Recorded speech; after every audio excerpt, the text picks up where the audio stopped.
I've been doing a lot of work in hospitals, using arts practice in hospitals. So I was coming over here to Liverpool for 4 years, twice a year working in Alder Children's Hospital, looking at how experimental contemporary arts practice might be able to address issues of sound levels, noise in hospitals. And from that sort of project, my interest just developed more in how the arts can maybe work with things like health.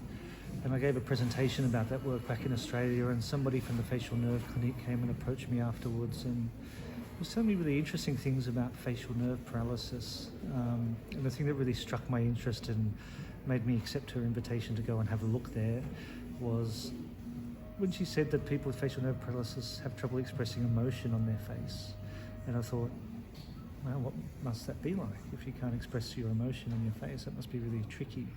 And so it was really her telling me that made me think this would be fascinating. So I went and had a day observing at the facial nerve clinic, and at the time was thinking about undertaking a PhD, an arts practice led PhD. And so one thing led to another, and then I decided that I would do my work based around facial nerve paralysis in the clinic.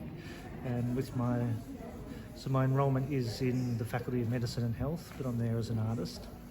I also have a supervisor from the arts and one from medical ethics, but my primary supervisor is in medicine. So yeah, that's how it came about. There's what I call a facial nerve harp. So it's a playable instrument that has a 3D printed face of a patient I've been working with 5 strings that go across the face where your facial nerve is. So the facial nerve goes in 5 branches across your face. And so these strings go in those places, and people can come into the gallery and put headphones on and play it and hear these facial nerves have a voice. It also, becomes a bit of an educational tool really, because it teaches people what the facial nerve is, because most people don't actually know. A fourth work that's called the biomedical composing machine, and what that is it takes biomedical data from people. So they come and sit down and they put sensors on their fingers, and it reads their blood oxygen levels and their heart rate and their temperature, and it uses all of that data to trigger sound and compose music. So people put on headphones and they sit there, and their body in real time, live, is composing music.